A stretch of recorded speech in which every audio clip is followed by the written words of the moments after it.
Hi, everyone. Dr. Liz here. Welcome to the Hypnotize Me podcast. I'm glad you're here, glad you're listening and learning, and hopefully it will help you with your journey along the way. I am a psychotherapist with a specialty in anxiety, insomnia, and deeper emotional healing. Hypnosis is one of the tools in my toolbox that I use to help people feel better and to help people be better. I do work all over the world. Please feel free to reach out and contact me if you would like some help. I've been an entrepreneur for most of my adult life, built an award-winning company, sold it, and then focused mainly on my private practice. That gives you a unique perspective, especially my ability to work with people in business at all kinds of levels. Before I go, if you'd like to support the podcast, you can go and subscribe to the newsletter. And you'll get free hypnosis downloads that you can listen to immediately. Another way is to buy one of the downloads that I have for sale. I only have a couple up there, but they're good ones. They've stood the test of time. Or if you'd like to join my Patreon, that's an additional way to support the podcast. I made the decision to not run ads during my podcast because I really do see it as an act of service. I completely respect people who do have ads on their podcast, but it's just not my path. But a great way to show your own support for it is to join the Patreon. So if you're interested, pop on over there and check it out. All right, everyone, enjoy the episode, and I hope to see you back here soon.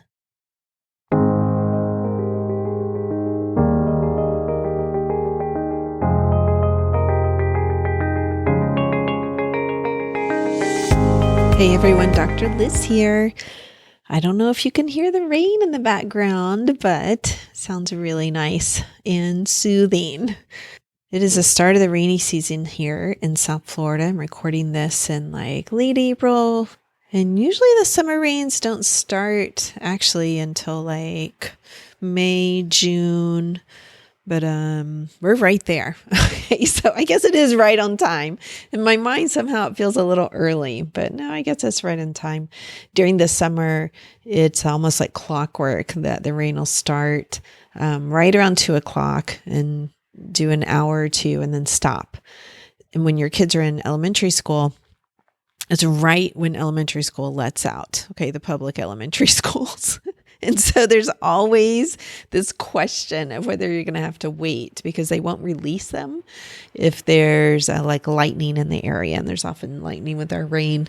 So they won't release them. So you just got to sit tight until they get the all clear signal. And then all of the elementary kids come out. The afternoon rains always bring that memory back for me.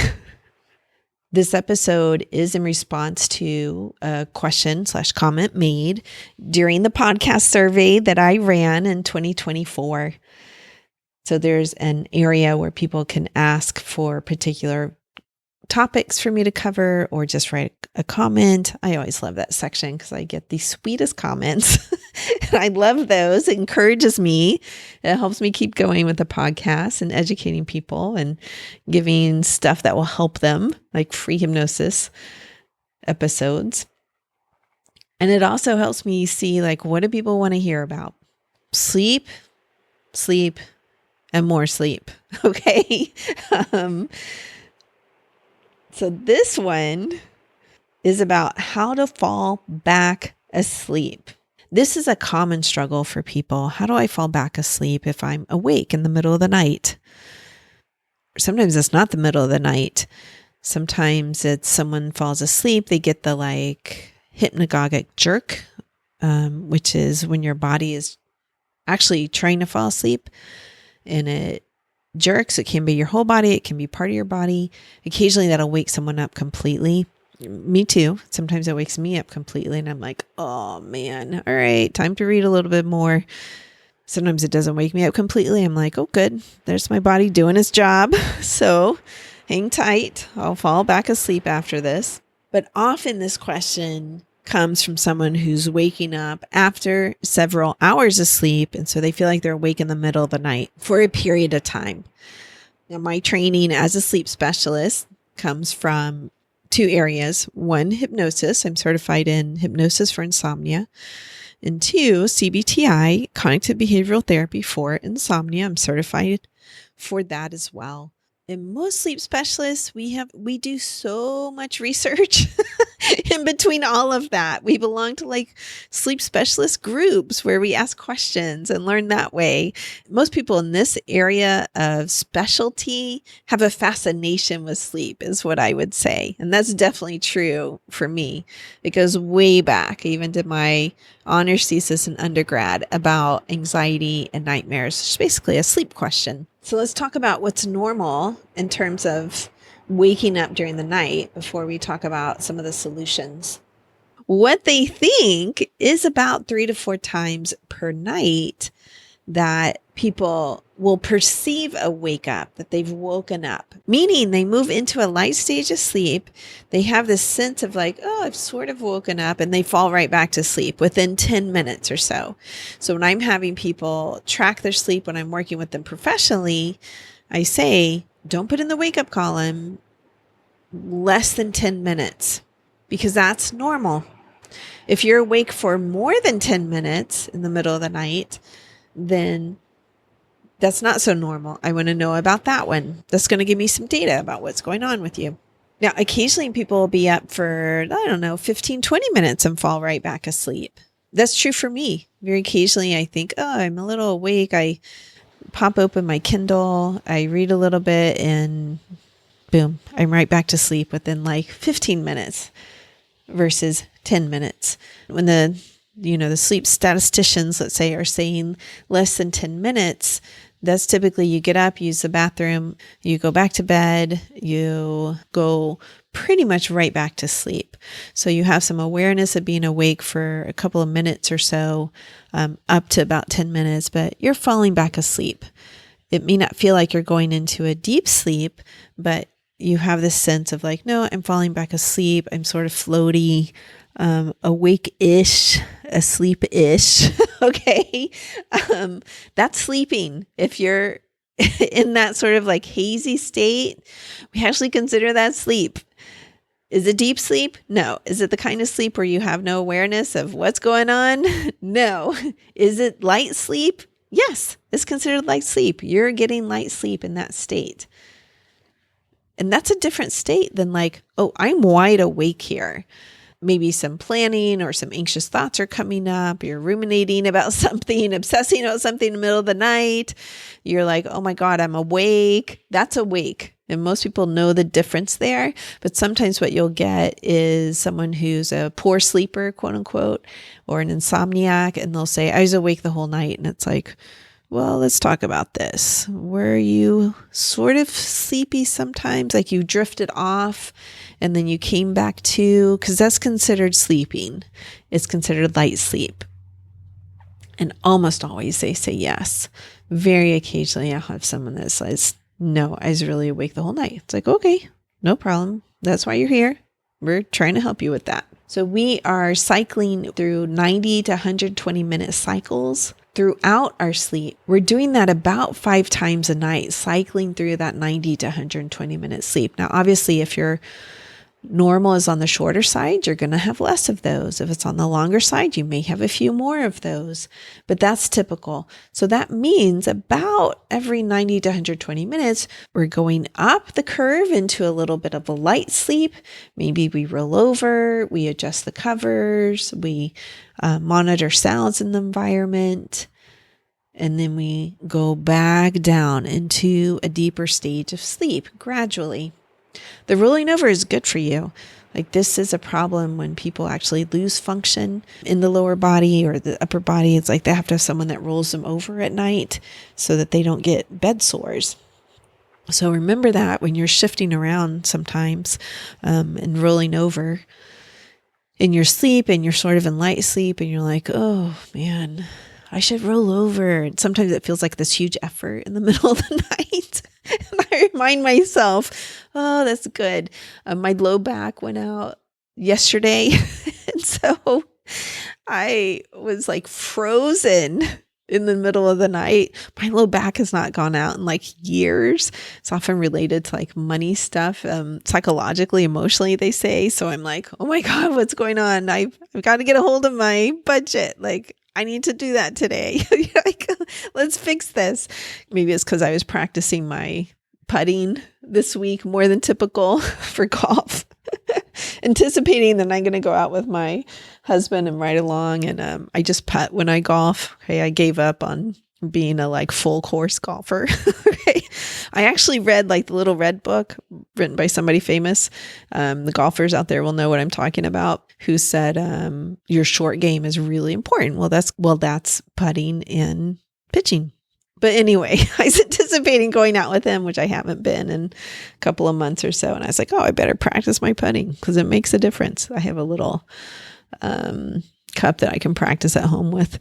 Back to my low back. I was trying to roll over and I'm frozen. And I know like, oh my God, I need to roll over. Like I need that in my body here. And it was such an effort. Even when your low back's not out, sometimes it feels like a huge effort to roll over for some reason. But I always remind myself, no, that's good for me actually. So I roll over, adjust the covers. I'm good to go. All right. Some people wake up more than others. Some have more of an awareness. Some feel nothing. Those are our deep sleepers. When you're in a lab, there's these spindles that they measure and they go on all night. And some people have like these little spindles that go up on the sleep chart that are huge. They're very tall, and some people are shorter. And someone who sleeps really deeply can sleep through anything, typically has like these very tall spindles that are going off all night. That's my younger daughter. I can literally power wash her window and she doesn't wake up. This happened. Okay. And I think, oh, she has those huge spindles, those very tall spindles. Me, I have very short spindles. Okay. Almost anything will wake me up. But just know there's variation there. If you're awake for more than about 20 minutes, we recommend you get out of bed. You're awake.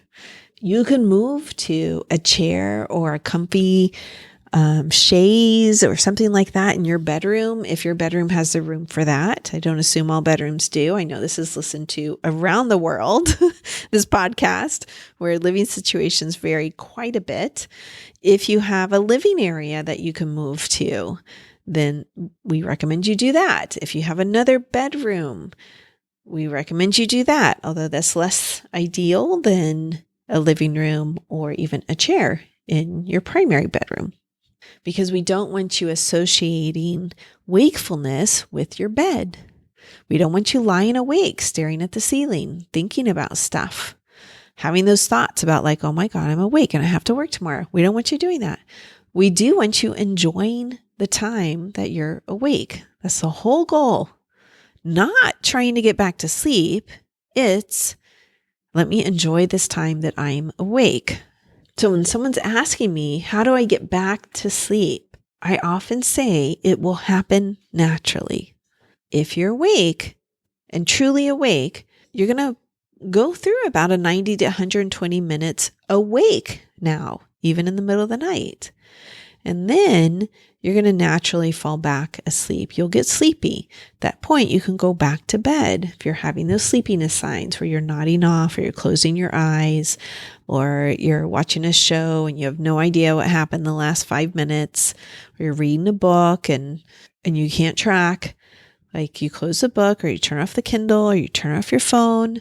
You're like, oh, I'm sleepy. I'll go back to bed. The other part to this question is we try to back it up to you waking up less in the middle of the night. So that's the other treatment option, right? One option is, okay, occasionally you'll have a bad night, you'll be awake. Don't worry about that. Don't let all kinds of thoughts start. Instead, enjoy the time. The other thing is like, oh, you're waking up a lot. Like this is not normal. This is not typical. This has been going on for a period of time. There's no real crisis going on here or like big stressors going on here. So let's back this up so that you're not fully awake in the middle of the night so that you don't have to fall back asleep. So this is not that like 10-minute period that most people have and they're sort of in it and fall back asleep. This is like wide awake. Okay, couple of things. Let's just check these boxes here. Alcohol will disturb your sleep and make you pee more. We're not saying to stop drinking alcohol, but we are saying be aware of that if you're drinking after like 7 p.m. or so. People do not like to hear this. They like to have some wine with dinner. You can do that if it doesn't affect your sleep. If it's affecting your sleep a lot, we say, perhaps you should change this pattern some. Or just know, like, yeah, it's going to affect my sleep tonight. No problem. I love my wine with dinner. I'm going to continue to have it. Or I went out with friends tonight. I thought I'd be so exhausted that I just fall right to sleep and sleep the whole night. And when it doesn't happen, it's like, no, because you drink. Yeah, it's okay. You had a little fun. You drink. No big deal.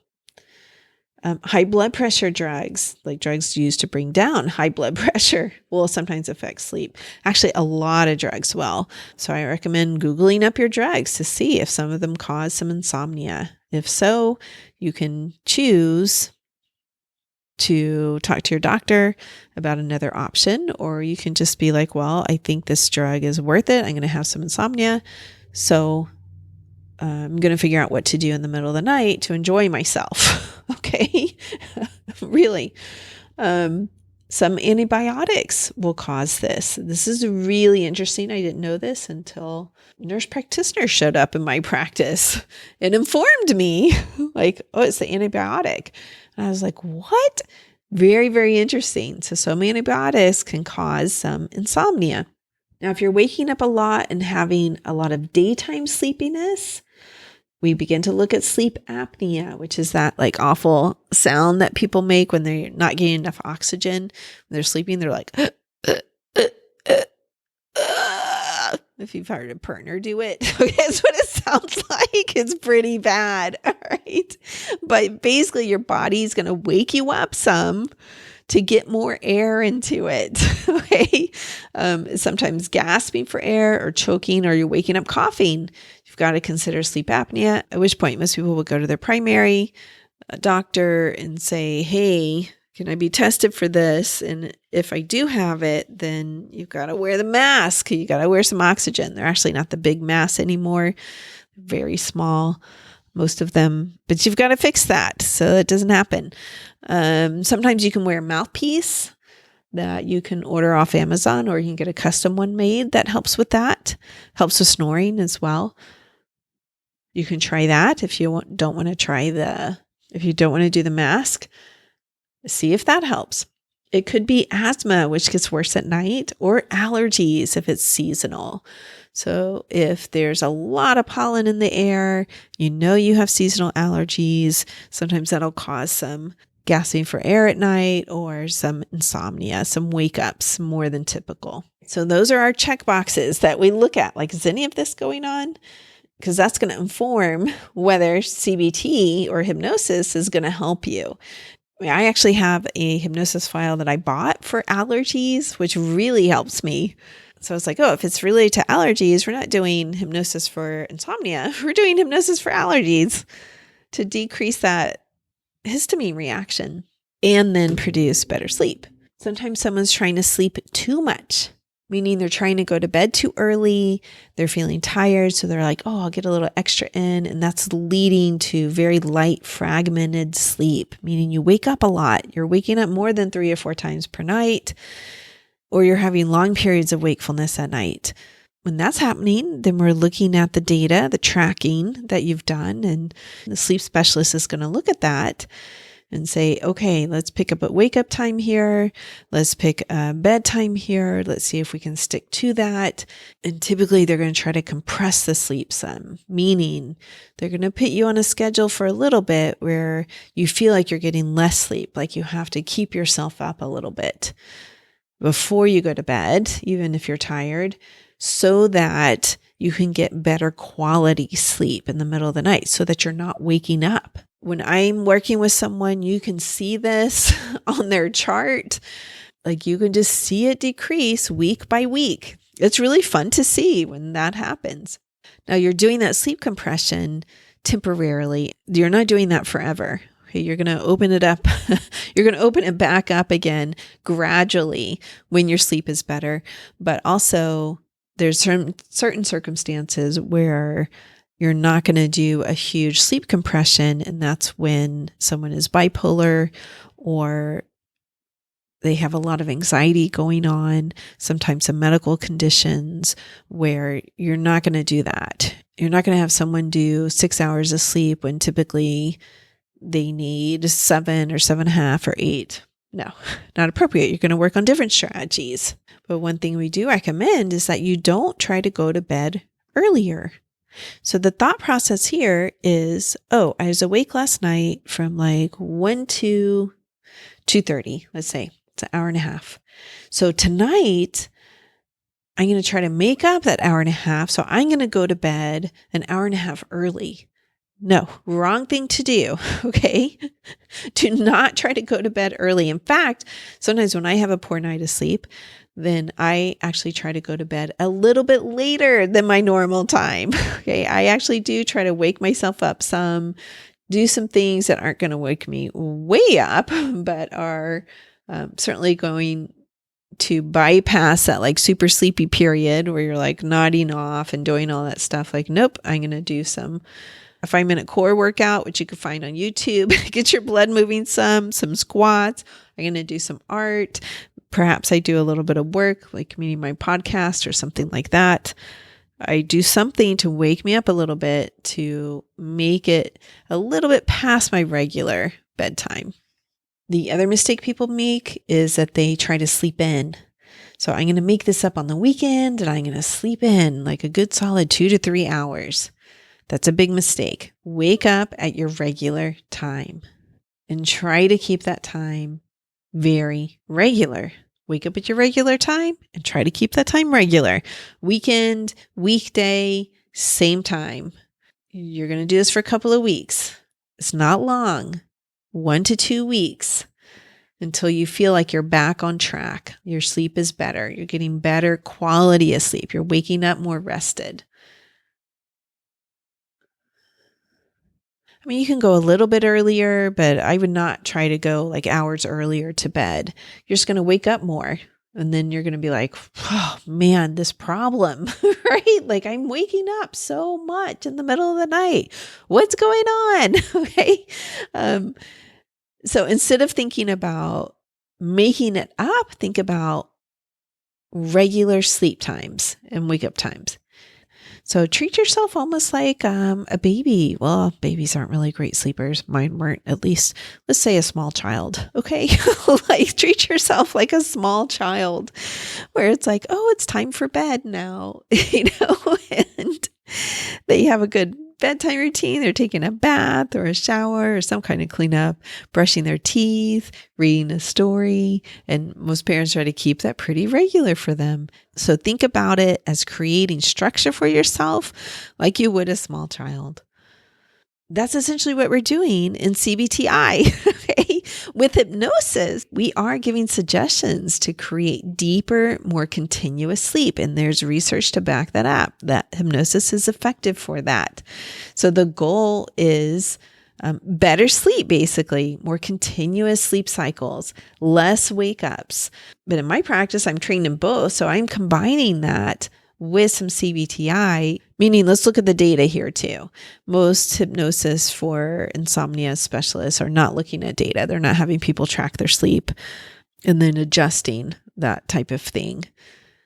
I find it really helpful because you can see progress really easily, and the progress is fast, people.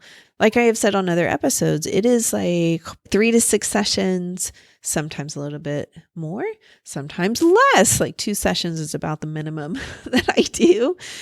And people are amazed at that. They're like, I have suffered for months or years.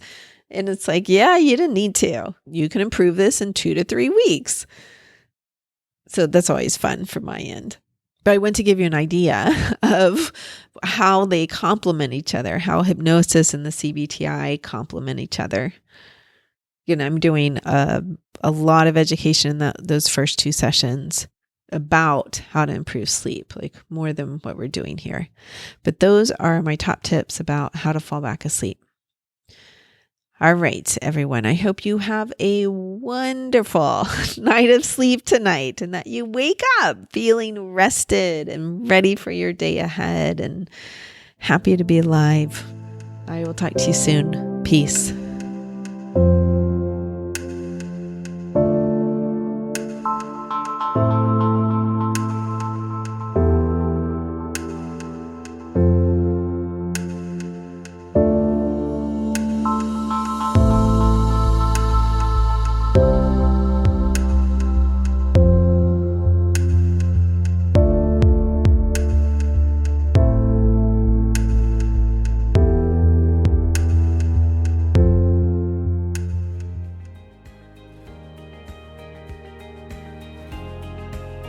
I hope you truly enjoyed today's episode. Remember that you can get free hypnosis downloads over at my website, drlizhypnosis.com, DRLIZ hypnosis.com. I work all over the world doing hypnosis, so if you're interested in working with me, please schedule a free consultation over at my website, and we'll see what your goals are and if I can be of service to you in helping you reach them. Finally, if you liked today's episode, please subscribe to the podcast or tell a friend. That way, more and more people learn about the power of hypnosis. All right, everyone, have a wonderful week. Peace. This podcast is not mental health treatment, nor should it replace mental health treatment. If you need therapy or hypnotherapy, please seek treatment from a trained professional.